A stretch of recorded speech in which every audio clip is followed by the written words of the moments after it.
Actual FM. Acompáñenos de lunes a jueves a las 9 de la noche y sábados a las 6 de la tarde. Barra Deportiva, aquí en Radio Actual 107.1 FM.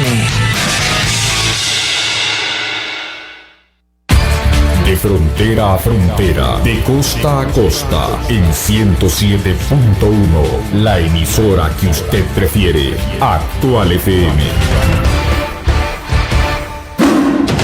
Temas de actualidad, seguridad, salud, economía, ciencia y política.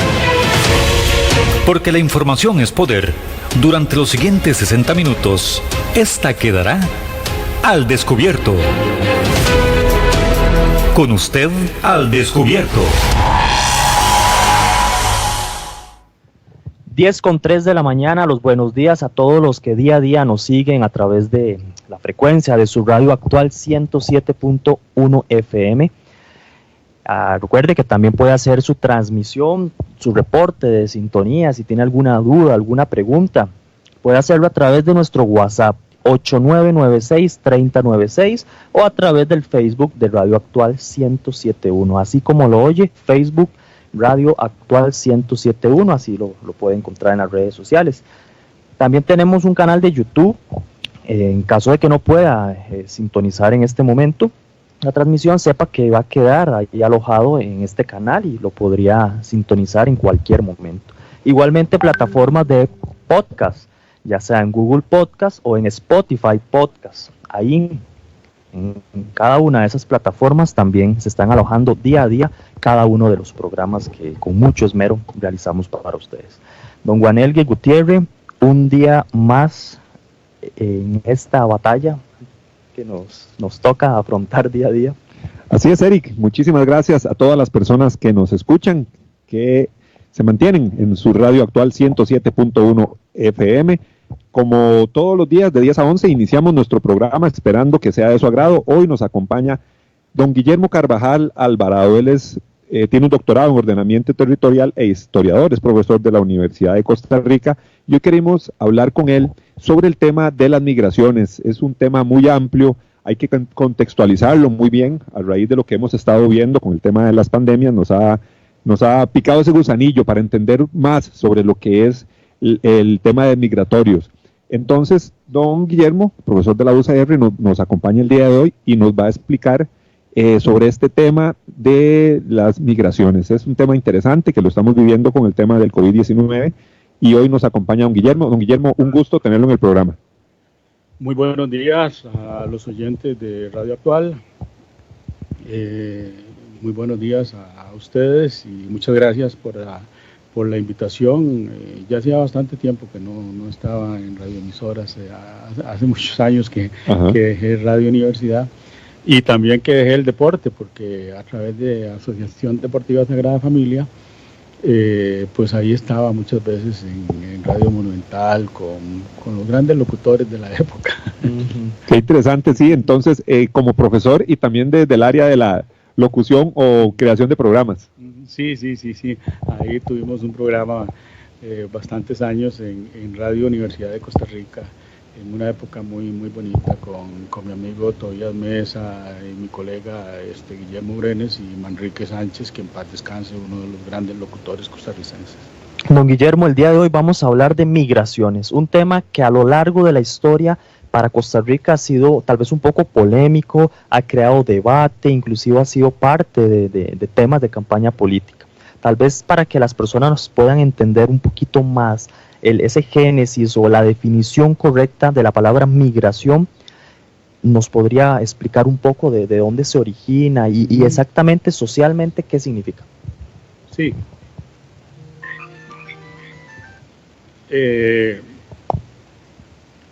Digamos que la historia de la humanidad es la historia del movimiento humano. El ser humano, desde que es ser humano, desde los primeros homínidos, ¿verdad? Desde Lucy en África, desde el hombre de Neandertal, desde la época de las cavernas, ha habido un movimiento continuo siempre en busca de nuevos lugares y siempre en movimiento, ¿verdad? Es decir, si nos referimos a la historia en su origen, pues inicia en África, y vea que desde África hemos poblado todo el mundo, hasta las zonas más inhóspitas, desde los desiertos con 80 grados de calor, ¿verdad? 80 grados centígrados, hasta las zonas polares, menos 40, menos 60, ¿verdad? Ahí está el ser humano. Es decir, hemos ocupado este planeta, que no hay que olvidar una dimensión de nuestro planeta muy particular. Somos un planeta donde solo la cuarta parte son tierras emergidas y las 3/4 partes son agua. Incluso hasta el nombre de tierra está mal puesto. Porque debería llamarse agua. El planeta agua. Tendríamos que inventar un nombre. Pero bueno, le hemos dado mucha importancia a la ocupación, digamos, de las tierras emergidas, y sobre esas tierras emergidas, sirviéndonos de los mares, de los ríos, iniciamos ese proceso migratorio a través de embarcaciones, ¿verdad? A través de los mares, hemos llegado de un punto a otro, construimos canales para unir con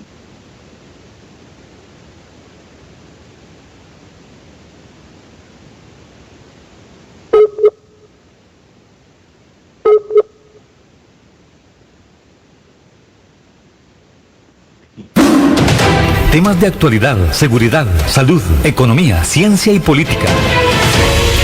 Porque la información es poder. Esta queda al descubierto todos los días, de lunes a viernes, de 10 a 11 de la mañana, por Radio Actual 107.1, la FM de Costa Rica. Al descubierto.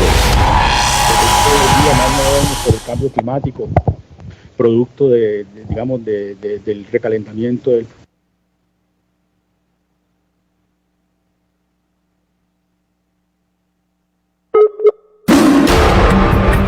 Así es la verdad y así es la información. Y aquí queda al descubierto. Al descubierto. En breve estamos de vuelta. Estos son nuestros convenios comerciales.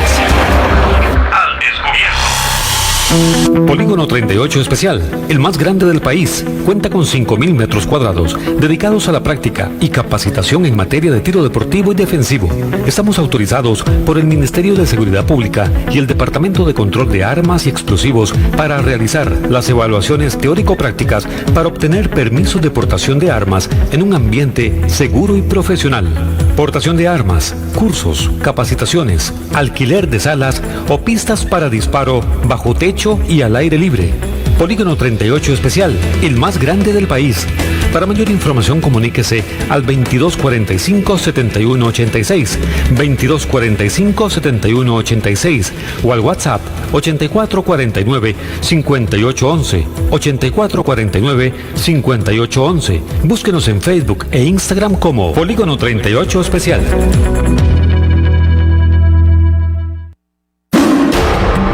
Hay más temas que tocar en el espacio de hoy, para poder dejar la información al descubierto. Al descubierto. Continuamos con su programa. Ahí tuvimos un pequeño problemita con el internet. Bueno, pero seguimos conversando con don Guillermo Carvajal. Él tiene un doctorado en ordenamiento territorial e historiador y estamos hablando sobre el tema migratorio. Eric, nos comentaba don Guillermo sobre el movimiento que a través de la historia se ha dado. Siempre ha habido un movimiento, don Guillermo. ¿Podremos decir que todo ese movimiento que se ha dado a través de la historia es por un estado de necesidad? Sí, en general, cuando uno decide cambiar el lugar donde está ubicado, ¿verdad?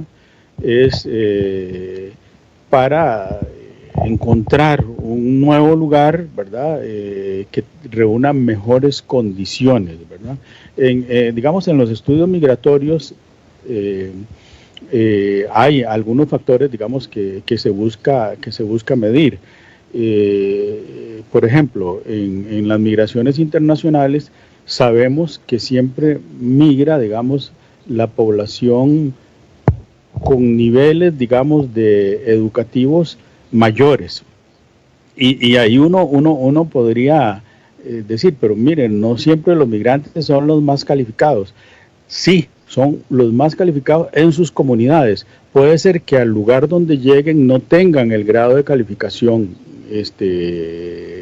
tan elevado como las poblaciones, como cuando migras, digamos, para poner un ejemplo, de Costa Rica a Estados Unidos, de Costa Rica a España, de Costa Rica a Francia, de Costa Rica a cualquiera de esos países. Pudiera ser que esa condición no se cumpla, pero el que se va sí, porque nos deja un vacío de que había o era un trabajador, un obrero especializado, o tenía una calificación, ¿verdad? O al menos tenía ese espíritu de aventura que lo lleva a moverse, a buscar lo diferente, ¿verdad? Entonces es algo propio, digamos, del migrante, la búsqueda de algo nuevo. Incluso por eso uno puede ver la migración en las dos dimensiones, la migración internacional y la migración nacional, ¿verdad? Si usted toma, digamos, Costa Rica, nosotros, digamos, poblamos el país ¿desde a dónde? Originalmente, digamos, después de que nos constituimos, digamos, en un territorio, digamos, independiente, del Valle Central hacia la periferia, ¿verdad? Donde habían tierras abundantes, lo que se llamó el largo periodo, digamos, de colonización agrícola, ¿verdad? Entonces, generalmente la gente del Valle Central sale a conquistar otros lugares. Al lado de eso, ¿verdad? Todo el siglo XVIII y XIX, digamos, en América Latina, digamos, hay grandes movimientos masivos de población que tenía que ver a veces con conflictos en Europa, ¿verdad? Por ejemplo, el siglo XIX y el siglo XX, las grandes guerras, ¿verdad? Y notablemente el siglo XX, las dos grandes guerras mundiales, que trajeron una enorme cantidad de población europea a Costa Rica, ¿verdad? Es decir, vamos a ver qué experiencia podían tener los alemanes en el cultivo del café. Ninguno. Y se convirtieron, digamos, para poner un apellido, digamos, los Romuser en Pavas tuvieron, digamos, un emporio productor de café, ¿verdad? O por ejemplo, la familia Lehmann, de origen alemán, se vinieron a Costa Rica, se vinieron a Ecuador, en Ecuador en el siglo XVII fundan una librería, y después alguien le dice, en Costa Rica hay un mercado mucho más activo, y se vienen para Costa Rica, ¿verdad? Más de 100 años de hacer libros. Entonces, igual, por ejemplo, los Induni, que tuve la oportunidad de publicarles a ellos el libro, ellos son de origen italiano, pero de la parte suiza. Igual eran grandes constructores de puentes, arquitectos, ¿verdad? Entonces, en ese periodo entre guerras hay un movimiento muy grande que puede ser, digamos, de mano de obra muy calificada, y en otros, digamos, que vinieron a trabajar con kit en la construcción del ferrocarril, ¿verdad? La primera huelga en Costa Rica se supone que es la guerra de los tútiles, la huelga de los tútiles, ¿verdad? ¿Por qué? Bueno, porque ellos conocían condiciones de trabajo y sabía que el ferrocarril estaba aplicando un régimen casi de esclavitud laboral, ¿verdad? El poblamiento de la provincia de Limón, el poblamiento negro, llega por dos vías, por la construcción del ferrocarril y por las migraciones, digamos, del Caribe hacia Costa Rica, ¿verdad? La migración continua de la costa caribe nicaragüense hacia Costa Rica, de los misquitos, digamos, hacia Limón, ¿verdad? Donde hay una mezcla heterogénea muy interesante en su poblamiento, negros, chinos, indígenas, mulatos, gente del Valle Central. Es un, digamos, un componente humano que todo lo contrario habría que potenciarlo. El sistema educativo nunca aprovechó, por ejemplo, el trilingüismo, las lenguas indígenas, ni el inglés, y quiso el sistema educativo enseñar solo en español. Y los chiquillos en Limón, si son de origen, digamos, afro-costarricense, te van a hablar inglés, y te hablan muy bien inglés y español. Ellos viajan, y hay una buena parte de nuestra comunidad hoy día que está sufriendo mucho esto del COVID en Estados Unidos, que son, digamos, de origen limonense, nuestros negros limonenses. Muchos han migrado y muchos se han enfrentado y están enfrentando hoy día. Estaba viendo algunos casos de futbolistas, médicos, ¿verdad?, que están enfrentados a este proceso migratorio. Y eso nos lleva, digamos, al tema, digamos, de tratar de enmarcarnos dentro de este momento que estamos viviendo para entender la migración. ¿Por qué? Bueno, porque Costa Rica ha sido un país, digamos, de grandes migraciones. Nosotros seguimos, digamos, la política de un presidente argentino, Alberti, en 1860 dijo: gobernar es poblar. Y Costa Rica lo aplicó muy bien. Nosotros, por ejemplo, nuestros presidentes enviaban, digamos, invitaciones a pueblos europeos, digamos, para que se vinieran a vivir a tierras que el gobierno les daba, ¿verdad? Entonces aquí encontramos colonias de italianos. Perdón, ¿en qué época estamos hablando? ¿En qué? Los últimos que llegaron, ¿verdad? En Cotobruz, 1940, 1950, San Vito de Cotobruz fue una colonia originalmente, digamos, italiana, ¿verdad? Entonces, digamos, nuestros gobernantes tuvieron, digamos, la visión de ver en la migración un proceso, digamos, para poder ocupar tierras, para poder introducir nuevos cultivos y sobre todo para poblar zonas, digamos, que no habíamos ocupado los costarricenses, no estábamos ocupando, y que hoy día están plenamente integradas, digamos, a nuestra territorialidad. Digamos, de las migraciones más complejas, y tal vez ahí después nos vamos a detener mucho, son las migraciones, digamos, de los nicaragüenses, ¿verdad? Y yo quiero decir que de los nicaragüenses hemos recibido,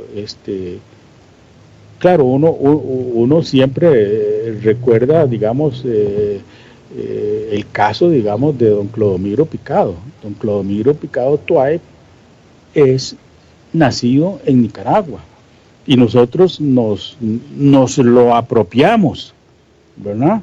Y lo ponemos al lado de Fleming como el inventor de la penicilina, y ciertamente Clorito fue a estudiar a Francia, y en Francia se dio taco a taco con los grandes científicos de la época, ¿verdad? Pero se nos olvida muy frecuentemente que fue nicaragüense, ¿verdad? Muy querido, don Clodomiro en el Picado, muy querido en el Hospital San Juan de Dios, donde fue médico por muchos años, microbiólogo, todos los estudios, digamos, bacteriológicos iniciales los hizo, pero escribió libros hasta de cocina, ¿verdad? O sea, quiero decir, como yo decía, la migración es selectiva, y en ese caso, por ejemplo, para ubicarnos en un contexto más cercano, en los años 1970 y 1960-1970, de gran crisis en toda América del Sur, como hoy día.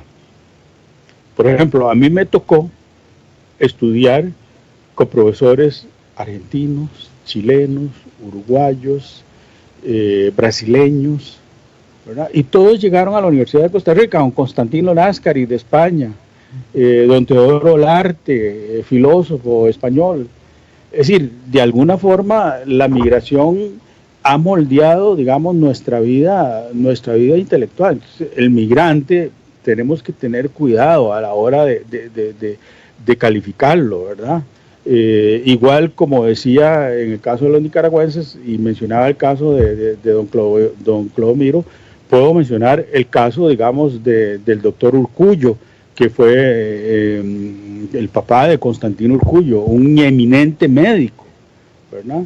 Y como esas grandes personalidades, digamos, muchos otros que en su cotidiano, como profesionales, como artesanos. Yo vengo de un barrio pobre, Sagrada Familia, y recordaba que en los buenos años, en los años 60,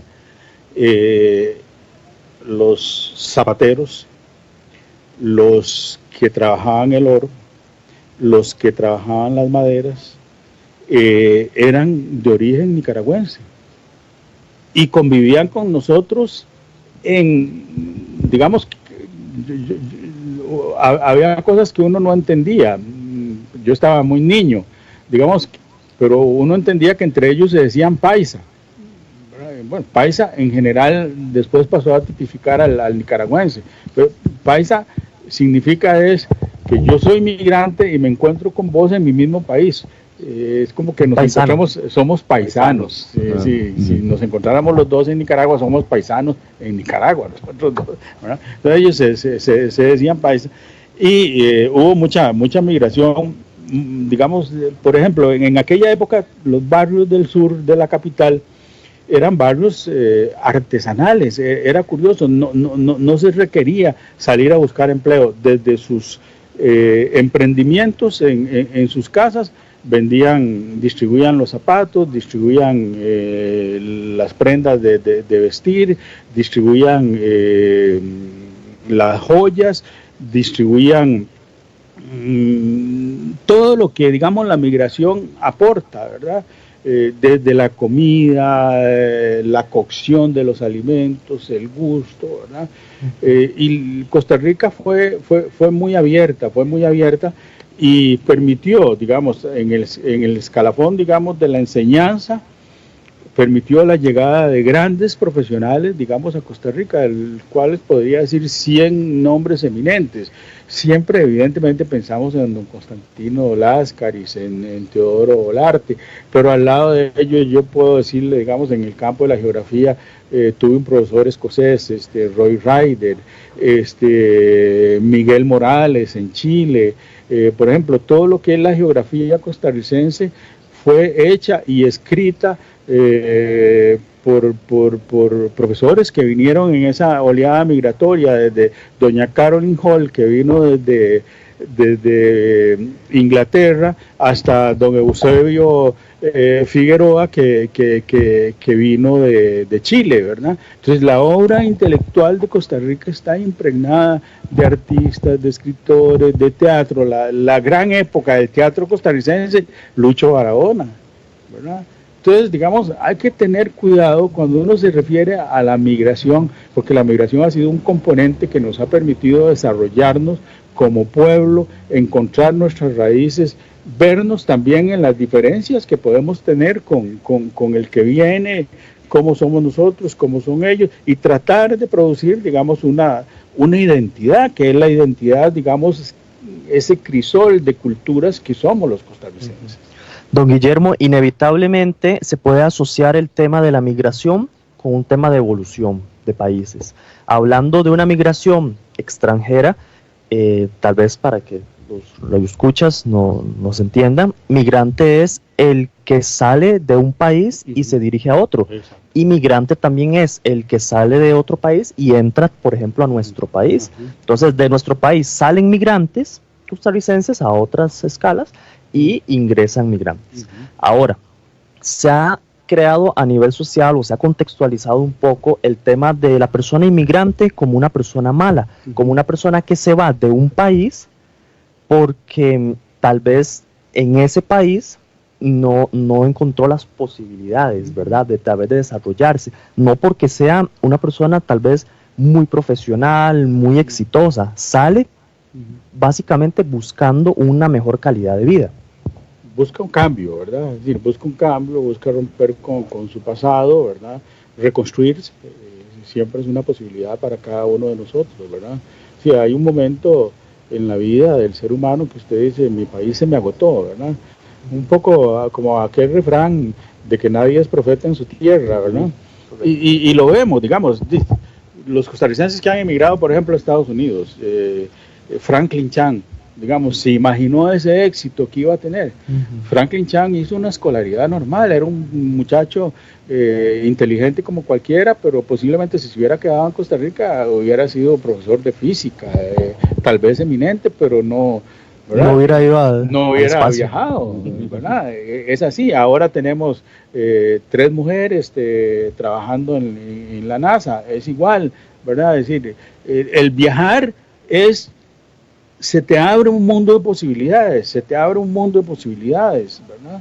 Y entonces uno puede elegir, y a veces uno dice, voy a confiar en esta persona que no es connacional, no es de este país, pero nos puede aportar una visión de mundo más amplia. Nos puede aportar esa visión, digamos, esa transformación que sufrimos los migrantes. Y yo te puedo decir, desde mi experiencia, yo fui migrante en Francia, pero además también viví en Israel. Y te puedo decir que si hay un país difícil para vivir y entender es Israel, porque va desde, digamos, que ahí están las cunas de nuestro catolicismo, ¿verdad? Es decir, ahí fue la tierra donde Jesús caminó. Y yo vivía en Jerusalén, entonces podía ver el Monte de los Olivos desde la Universidad Hebrea de Jerusalén, desde el Mont Scopus, el Monte de Scopo, y podía ver los desiertos que él recorrió.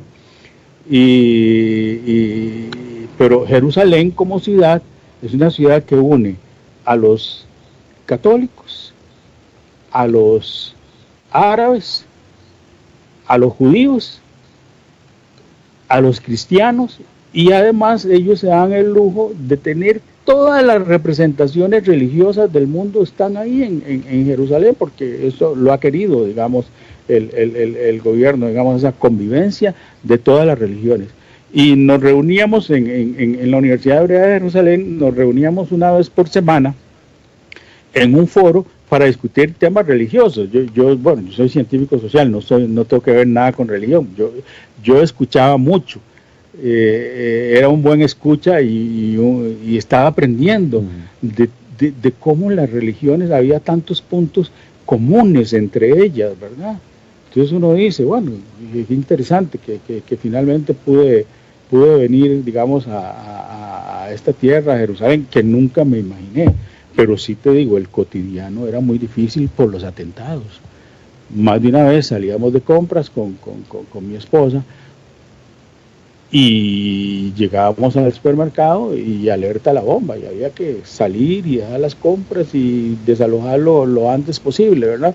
Entonces, ser migrante tampoco era fácil, como no era fácil entender que, por ejemplo, en aquella época, 1988, como yo iba invitado por la Universidad Hebrea de Jerusalén, digamos, no podía usar los buses árabes.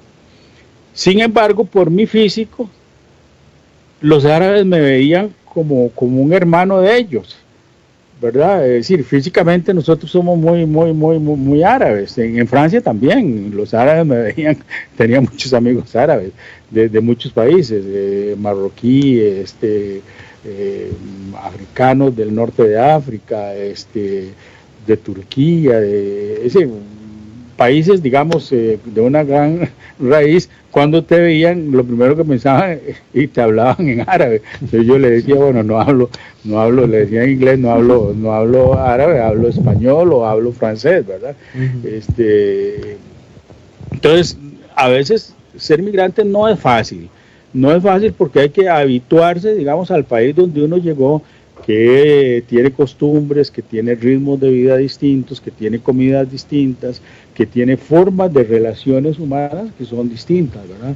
La capacidad, digamos, de adaptación que uno aprende como migrante es increíble. me tocó vivir en Estados Unidos, en Salt Lake, que es una ciudad mormona, ¿verdad? Entonces yo he estado en lugares muy complicados, muy religiosos por lo demás, ¿verdad? Y bueno, yo le tenía que poner atención a los mormones, porque me interesaba. Si uno es migrante, le interesa, bueno, y migrante profesional, digamos, en mi caso, ¿sí? ¿Qué es este país? ¿Qué es esta religión? Es una religión muy autóctona de los Estados Unidos. Ahora está en muchas partes del mundo, pero la cuna, ¿verdad?, de los mormones está ahí, en Salt Lake. Ahí está el gran templo donde se origina la religión. Y yo era profesor, igual uno tiene que tener el respeto por todas las fe religiosas, sobre todo cuando tocas temas de historia, cuando tocas temas de geografía, ¿verdad? ¿Por qué? Bueno, porque cada pueblo ve los recursos naturales, y la naturaleza la puede ver de maneras distintas, ¿verdad? Claro. Hay un tema interesante que usted mencionó, que la migración es selectiva. Y también hago la referencia de que cualquier inmigrante se enfrenta a temas de salud, temas económicos, temas de educación también. También está ese choque cultural que tiene que enfrentar todo inmigrante, y es prácticamente lo que nos has estado contando. Pero ¿cómo es ese concepto, refiriéndonos a todo esto que vive un inmigrante, ese concepto de migración selectiva? ¿Y cómo se aplica a esto? Sí, en general uno supone que salen, digamos, el promedio. Estamos hablando siempre del promedio, pueden haber excepciones, pero en general el promedio de los que sale tiene un nivel cultural, digamos, más elevado, porque justamente para tomar la decisión de emigrar ha comparado, digamos, su país versus otros países, y entonces dice, no, yo, digamos, puedo ser un buen zapatero en Costa Rica, porque aquí tal vez en Nicaragua tengo mucha competencia. Entonces en Costa Rica yo puedo hacer, digamos, determinado tipo de calzado, o si soy, digamos, joyero, puedo introducir algunas técnicas que tenemos nosotros en su país para manipular el oro, y puedo producir a un mejor precio, y puedo producir en mayor cantidad, puedo formar gente allá, ¿verdad? Entonces, en general, si se es, digamos, obrero, artesanal, se está muy calificado. Digamos, por ejemplo, a mí me ha llamado mucho la atención, digamos, de mi generación, digamos, los costarricenses que emigraron a los Estados Unidos, a Nueva York. Hoy día están muy golpeados. Nueva York es el centro de Nueva York, ¿verdad? Manhattan es donde está el centro del COVID, ¿verdad? El epicentro. El epicentro donde ha sido más golpeado. Y ahí están los costarricenses. Vea que el número de muertos hasta ayer era de 16 costarricenses, ¿verdad? Lo cual es más alto, porque en el país íbamos ayer por 6, ¿verdad? Es decir, están muriendo más los costarricenses que están en el extranjero. Pero esa generación de gente, que muchos eran de los barrios del sur, y por ejemplo le puedo decir que aquí había algunos que tenían algún grado de calificación, eran bachilleres, contadores, trabajaban en industrias, en la Jamber, digamos, y se fueron, digamos, a Estados Unidos a trabajar en construcción, porque el tipo de construcción que se hacía en Estados Unidos es distinto, era de ensamblaje. Digamos, no había que ser carpintero para poder trabajar en construcción. Estar haciendo mezcla o volando pala, como dice uno. Algunos, pero otros era, digamos, con la inteligencia, aprender a ensamblar piezas, ¿verdad? Esto contra esto tiene que calzar y produce, y se hace una división, ¿verdad? Distinta como la hacíamos nosotros. Hasta más rápido se ve. Mucho más rápido. Evidentemente la construcción en Estados Unidos es muy rápida. Y entonces hubo mucho trabajo para costarricenses que cambiaron de oficio, y les permitió acumular ingresos, y les permitió enviar un componente importante en la economía, las remesas, ¿verdad? Que es lo mismo que hacen los nicaragüenses en Costa Rica. ¿Por qué? Bueno, porque de alguna manera el colón está mejor calificado, digamos, que su propia moneda. Entonces, si mandás colones y si los cambias en dólares, de repente, si mandas dólares a Nicaragua, se convierten en mucho dinero. Entonces, ayuda mucho a las economías el componente migratorio, ¿verdad? Ahora, de eso hay sí, digamos, la migración es compleja, y es compleja para nosotros hoy día entenderla, ¿verdad?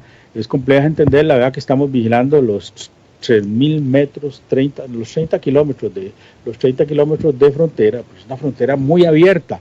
En geografía llamamos a esas fronteras, son fronteras porosas, es decir, tienen muchos puntos por donde pueden pasar, lo que nos ha explicado un poco el ministro de Seguridad. 300 kilómetros. 300 kilómetros, sí. La frontera norte, ¿eh? La frontera norte, sí, que es la que estamos vigilando más.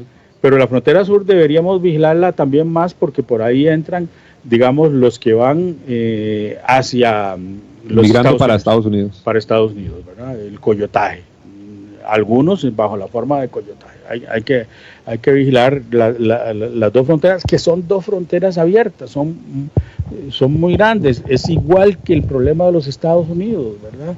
Son cientos de miles de kilómetros, digamos, la frontera México-Estados Unidos, y son cientos de miles de kilómetros la frontera Canadá-Estados Unidos. Y luego los dos mares, el Pacífico y el Atlántico. Entonces los Estados Unidos es un país muy abierto, por eso es un buen puente, digamos, para la navegación aérea y para la navegación fluvial, ¿verdad? Los barcos pasan a los grandes puertos de Estados Unidos, cargan, descargan y luego tomarán, digamos, la ruta del canal, ¿verdad? Y eso también nos ubica en otra perspectiva que nosotros no tenemos que perder, que es Centroamérica. Es que a veces eso nos cuesta verlo, somos el ombligo del mundo. ¿Quién sabe cuánta gente, digamos, llega a Panamá, digamos, y se baja y no regresa nunca más al navío donde venía, y se queda en nuestras tierras? Uno dice, bueno, no, puede ser uno, pero de uno en uno se van haciendo las colonias. Por eso uno ve, por ejemplo, en Panamá, para poner un ejemplo, hindúes, pakistaníes, ve otro tipo de población internacional distinta a la migración en Costa Rica, ¿verdad? Si Panamá es mucho más abierto, el canal lo abrió al mundo. Los panameños tienen que tener una visión de mundo muy distinta a la que tenemos, ¿verdad? A veces uno, digamos, de estas cosas no se puede reír, pero de repente uno empieza a preguntarle a la gente, por ejemplo, detalles. Mire, ¿qué idea tiene usted, por ejemplo, en un país como Colombia? ¿Cuánta población tiene? Y los costarricenses, digamos, si usted le pregunta, ¿tendrá más población que Costa Rica? Tal vez nosotros seamos más grandes. Y no, todos esos países, 40, 45 millones, 60, ¿verdad? Es decir, son países muy grandes. Es decir, los sudamericanos dicen, digamos, Paraguay es un país pequeño. Sí, es pequeño para ellos, pero al lado de Costa Rica somos muchísimo más pequeños nosotros sí somos pequeños países, claro. ¿verdad? Nosotros somos pequeños territorios. En general, Centroamérica es una zona compuesta de pequeños países, ¿verdad? Es una zona privilegiada porque, independientemente del canal, tiene, y hace poco, digamos, los estudios así lo demostraban, por lo menos 15 vías, digamos, donde se pueden hacer canales secos, canales mojados, ¿verdad? Es geopolíticamente, digamos, una zona estratégica del mundo para el comercio. Y por eso, no en vano, las grandes potencias, digamos, luchan hoy día, digamos, ¿por qué, digamos, el capital, digamos, chino está en toda nuestra zona? ¿Por qué, digamos, han cooptado algunos aspectos, digamos, de nuestra economía?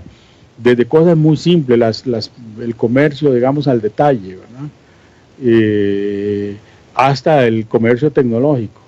Bueno, porque ellos sí ven que de aquí hay una gran posibilidad de exportar al resto del mundo. Si lográramos, digamos, construir, digamos, una mayor tecnología, que digamos con China no hemos llegado a esos convenios todavía, por ejemplo, como lo hicimos con Intel, ¿verdad? De producir alta tecnología.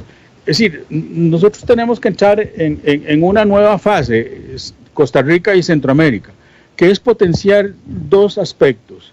Digamos, la calificación de nuestros recursos humanos, independientemente nacionales e internacionales, que están en nuestro territorio, calificarlos y ponerlos a tono con la tecnología, porque ahora hemos descubierto el potencial que tiene la tecnología. Estamos transmitiendo, digamos, usando, digamos, el Facebook Book, utilizando tecnologías que no lo hacíamos, y de repente descubrimos todo el potencial que tiene ese teléfono que cada uno de nosotros tiene. Claro, ¿verdad? Don Guillermo, pero siempre hay resistencia a la migración. Ya cuando las ciudades o las personas que ya están establecidas en algún lugar, vemos como siempre hay resistencia a la migración, o yo estoy equivocado. Inclusive cuando fueron las elecciones presidenciales en Estados Unidos, habló el famoso muro, hacer un muro ahí para que los mexicanos no pasaran, hablando de la migración, y yo creo que fue un punto que levantó mucho a Donald Trump y llegó a la presidencia. Entonces yo creo que eso podría ser un reflejo, es un ejemplo de que siempre hay resistencia a lo que es la inmigración, o usted lo ve desde otra perspectiva. No. Creo que en esto los hechos hablan, digamos. Uno no puede ir. La ciencia se construye de hechos, y no de falacias, ni digamos, de buenos pensares, llamémoslo así. Evidentemente, digamos, los muros, digamos, la historia lo demostró. Cayó el muro de Berlín que dividía dos mundos. Pero hubo que esperar muchos años, ¿verdad? Hubo muchas muertes, mucho sufrimiento, no era fácil, las dos Alemanias divididas. Pero vea que no duró al final tantos años, ¿verdad? Entonces, digamos que el pensamiento de una época no es el pensamiento de siempre. Y si bien es cierto, Donald Trump, digamos, ha mantenido, y como lo acabas de decir ciertamente, eso significó una cuota significativa, digamos, en su electorado. Hoy día, por ejemplo, en esta misma discusión hay unos acuerdos que tiene Estados Unidos con los trabajadores estacionales, y de eso sí no puede prescindir, porque usted no va a ir a recoger los tomatitos y las cerezas ni esos frutos donde hay que agacharse, porque se requiere hasta una menor estatura. Y por eso muchas veces incluso contratan mano de obra entre juvenil y casi infantil, porque para un niño y un joven es más fácil agacharse y recoger, ¿verdad? Porque esos cultivos todavía no se han modernizado tanto para que, y hay que dejar la planta para la próxima cosecha, no se puede arrancar la planta, entonces hay que hacerlo manualmente. Entonces hay un acuerdo, y ese acuerdo está vigente, y el acuerdo lo ratificó Donald Trump. O sea, los trabajadores estacionales se mantienen. Claro, ellos están luchando contra una migración masiva de una América del Sur y una América Central en crisis, porque países como Salvador, como Honduras, como Guatemala,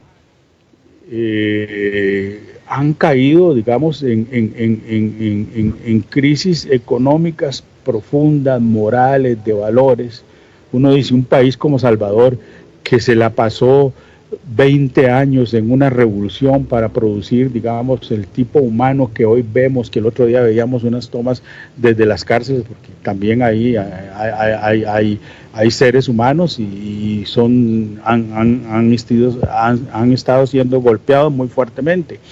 Entonces, es complejo, porque también en las cárceles hay derechos humanos, ¿verdad? Pero en general la región centroamericana, de aquellas 2.000 personas que salían de Honduras para atravesar Guatemala, llegar a México, llegar hasta la frontera. Es un recorrido inmenso. Yo he hecho ese recorrido.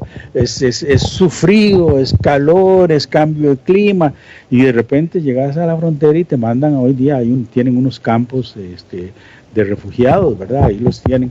Entonces, evidentemente, la migración masiva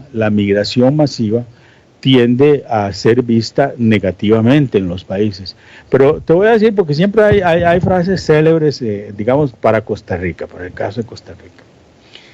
Yo no sé si don Ricardo Jiménez dijo todos los dichos que le atribuyen. Pero don Ricardo, que era un hombre muy inteligente, dijo un dicho respecto al conflicto con Nicaragua, de los problemas. Digo, Costa Rica tiene 3 estaciones: la estación seca y la estación lluviosa y la estación de los problemas con Nicaragua. Entonces, eso es, digamos, yo prefiero entenderlo mejor desde esa perspectiva, jocosamente. Desde el punto de vista sanitario, sí me preocupa, digamos, que el actual gobierno de Nicaragua, digamos, no esté aplicando las normas de la Organización Mundial de la Salud, porque esta enfermedad es muy grave. No conocemos nada porque es un virus que empezó el 2 de diciembre del 2019,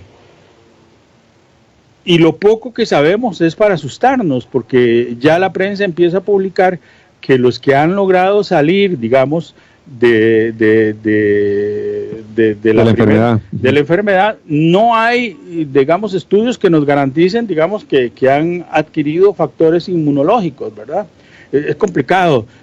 Nuestros científicos están buscando con los científicos de todo el mundo. Necesitamos muy rápido, digamos, soluciones que nos den tranquilidad, ¿verdad? Pero sí nos preocupa, digamos, lo que está haciendo Brasil, lo que originalmente empezó a hacer Trump, a no darle importancia, y lo que está haciendo el gobierno de Nicaragua, de Ortega. Creo que son actos, digamos, punibles. Digamos, en legislación internacional podrían casi acusárseles de genocidio. Y es que la mayoría del sentir popular, la gente piensa que, bueno, no se están tomando las medidas sanitarias en Nicaragua, va a haber una inmigración masiva de nicaragüenses al país, y que los sistemas de salud costarricenses, que se ha tratado de que nosotros no los saturemos, se pueden ver saturados por migraciones masivas. Yo creo que eso es lo que la gente, o lo que se oye, o lo que la gente percibe. Claro, y ya lo decíamos, es una frontera muy difícil de vigilar. Decía el ministro Michael Soto que los famosos puntos ciegos que descubrimos, ¿verdad? Y es que por eso son fronteras porosas, donde usted puede pasar por cualquier lado, y al final la población migrante se organiza para hacerlo, ¿verdad? Porque finalmente, si se viniera, digamos, vamos a ver, no hay ninguna población en el mundo en estos momentos que sea, digamos, inmune a este virus. Una vez que tenés contacto con él, te contagias. Eso está claro, clínicamente, digamos, estudiado. Entonces, digamos, pudiera ser que mucha de esa población, por no haber tenido los factores sencillos de higiene, de distanciamiento social, ¿verdad? Las 5 grandes normas, ¿verdad? Que rigen, digamos, que nosotros estamos aplicando, pues efectivamente una migración masiva de nicaragüenses podría afectar. Y yo creo que en eso el gobierno ha tomado las precauciones del caso. Yo diría que también esas precauciones tenemos que tomarlas en la frontera con Panamá, porque Panamá también ha sido bastante afectado, ¿verdad? Y como buenos latinoamericanos, cada país desconfía de las cifras que publica, ¿verdad? O sea, si usted toma las cifras de Costa Rica, a mí me llama la atención, porque si usted las ve, es muy interesante que no hayan sido noticia internacional.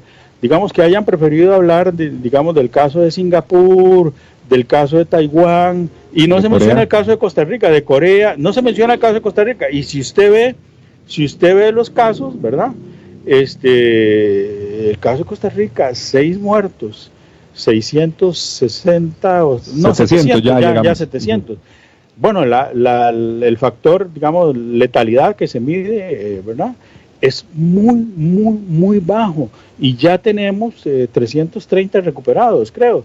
Sí, habla bien, pero no es esto para creernos de que es que el costarricense tiene un sistema inmunológico que le permite, no, somos como cualquier población. Lo que pasa es que somos una población pequeña, ¿verdad?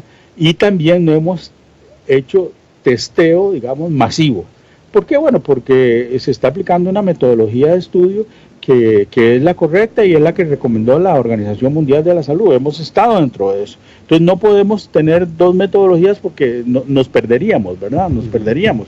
Entonces hemos seguido, digamos, el camino directo. Pero en estos momentos, para volver al tema que me planteabas, cualquier migración masiva de cualquier parte del mundo sería peligrosa. Desde Nicaragua, desde los Estados Unidos, desde Europa, ¿verdad? Es decir, cualquier migración que fuese masiva va a ser peligrosa. Va a haber que ejercer controles, ¿verdad? El Salvador está aplicando unos controles severos, incluso a los propios nacionales que regresan a su territorio, van para la cuarentena, que no son, en este caso son 14 días. 14 días, ¿verdad? Un saludo para doña Iris Morena, que le envía calurosos saludos. Dice que su hijo, Gabriel Guillermo Carvajal, le manda también saludos. También un saludo para Hugo Gómez. Y para todas las personas que nos están sintonizando, aquí tenemos una pregunta en el WhatsApp de Al Descubierto, y dice así, don Guillermo, tal vez rápidamente. ¿Se podría decir, después de toda la explicación, que todos de la manera amplia somos migrantes? Nosotros sí, porque la población originaria de Costa Rica es la indígena, ¿no? Y los indígenas, acuérdense que venían, algunas teorías dicen del estrecho de Bering y otros digamos, del Pacífico, de allá, de Indonesia, de por aquellos lados, ¿verdad? O sea, nosotros somos nuevos, tenemos 5 siglos de estar en este continente, ¿verdad? Y después somos mestizos, productos, y eso Ramiro Barrante lo hizo en su estudio de genética de la población costarricense. Nuestra sangre tiene 3 componentes. El componente, digamos, europeo, por llamarlo de alguna forma, el componente indígena y el componente negro. En cada uno de nosotros hay de todo ahí. Rascar mucho y aparece el nicaragüense y rascar. O sea, eso es difícil que la gente lo entienda. Yo sé porque en el último tiempo hemos tomado actitudes muy xenofóbicas. No es fácil. Claro. Pero yo tengo una familia que es una familia mixta, costarricense francesa, ¿verdad? Entonces yo estoy me siento dentro de ese paquete, de que en algún momento mis hijos tienen, unos nacieron en Francia, otros nacieron en Costa Rica, ¿verdad? Entonces tienen opciones de tener la nacionalidad, que pueden ser comunitarios si quisieran, y si las cosas se pusieran muy difíciles, pues está el mercado europeo, ¿verdad? Entonces, al final los costarricenses somos mezclas increíbles, y vea que yo vengo de un barrio popular, ¿verdad? Como yo, hay muchos en mi barrio. Unos migraron a Estados Unidos, otros migraron a Canadá, otros migraron a México, ¿verdad? Es decir, el costarricense ha tenido una fuerte tradición migratoria. En los años 40, cuando se era intelectual, ¿dónde iba uno? A México. México fue porque Chabela Vargas, Yolanda Oriamuno, Joaquín Gutiérrez, digamos, nuestros grandes intelectuales se fueron de la Costa Rica de los años 40 y 50, pero no los entendía, porque ser intelectual en esa época era difícil, no había universidad, no había donde formarse, se escribía para nadie, ¿verdad? Entonces se fueron y perdimos, digamos, lo mejor de ellos, ¿verdad? Yolanda Oremón nunca regresó más ya que sus restos, ¿verdad? Entonces, hay que entender también que cada uno de nosotros, ¿verdad?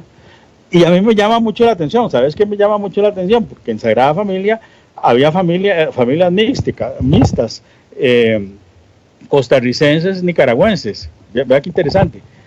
Pero los hijos, digamos, ya nunca más hablaron como nicaragüenses, hablaron como nosotros, se trataban de maje. Sí, ya aprendieron. Sí, perdieron total. Pero ese migrante, ¿verdad?, que se asimila, toma la identidad costarricense, dice, nosotros no se ven como migrantes. El migrante malo es el migrante nuevo. ¿Me explico? Y eso en todas partes del mundo. Eso ocurre. El migrante nuevo es el malo. El malo. Bueno, don Guillermo, muchísimas gracias por haber estado en el programa y esperamos tenerlo muy pronto nuevamente. Muchas gracias, muy amable. Muchísimas gracias a todos. Eric, Villalba, llegó la hora de despedir. Nos vamos, el tiempo nos gana el día de hoy. Recuerde que nos puede seguir de lunes a viernes a través de su radio actual 107.1 a eso de las 10 de la mañana y a través de las distintas redes sociales. El día de mañana tendremos a otro Guillermo, como nos acompaña el día de hoy, y estaremos hablando un poco de todos esos cambios sociales que estará sufriendo nuestro país. ¿Sociales desde qué punto de vista? Desde todo punto de vista, desde el tema de educación, desde el tema de cultura, desde el tema de las relaciones interpersonales. Acompáñenos el día de mañana con invitado especial. Gracias por sintonizarnos y nos vemos si Dios así lo permite. Temas de actualidad, seguridad, salud, economía, ciencia y política.